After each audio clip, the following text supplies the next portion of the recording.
So the buzzword these days seems to be executive presence. What is executive presence?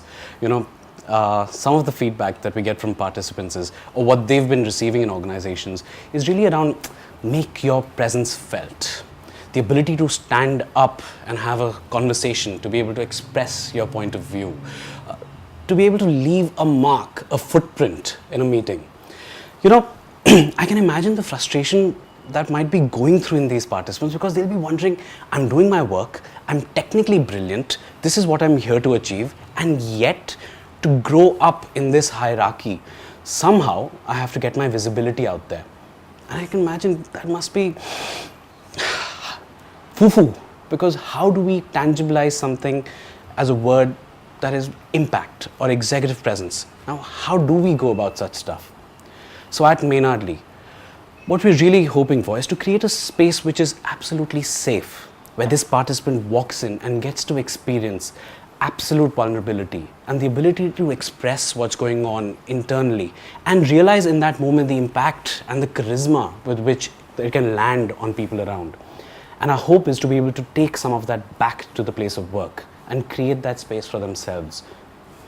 I think that essentially is what personal impact is, and that is what I'm hoping to achieve with the people I work with in that space. Imagine walking into a room where there are other participants and there's a facilitator. But what you don't realize in that moment is that you're secretly being recorded even before the workshop has begun. I know, right? But when this video is shown to these people, it's such a stark realization of how often we don't realize that we are being seen, and we're often communicating something. In an organization, somebody, whether it is a team member, whether it is a stakeholder, whether it is our line manager, or even somebody from another department or another vertical who's just happened to walk across us, what are they picking up? What essentially is our being communicating in that moment? And that realization is what kickstarts this entire journey. Day one is essentially about getting information and awareness about who you are, your being, where are you coming from. There's this wonderful work that we do that we borrow from theatre around emotional expansion. It's really about tapping those emotions that we've sort of locked away, because we've heard this message throughout that keep your emotions on the side. The reality is we are emotional beings. It's hard to keep emotions on the side. We can suppress them, but those have their own effects. But how can I be purposeful when I'm expressing my emotions?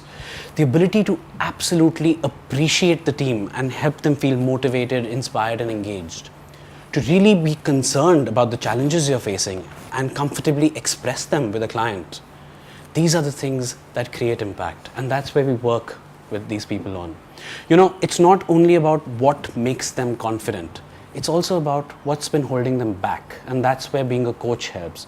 So we as facilitators really try to look into that aspect of each participant in that room and try and leave them with a sense of the things that are working for them and absolutely celebrate those in that space, and also leave them with an awareness of where the path can be from here on, things that they can practice on a day-to-day basis that can help them along this journey of creating impact. Towards the end of the workshop, there is this work that we do around one's inspiration. It's amazing to see somebody walk up in front of people and talk about what inspires them. And in that moment realize that when they are connected to their inspiration, that's when they're being absolutely charismatic and impactful. So how can they purposefully now take that back to the organization and use that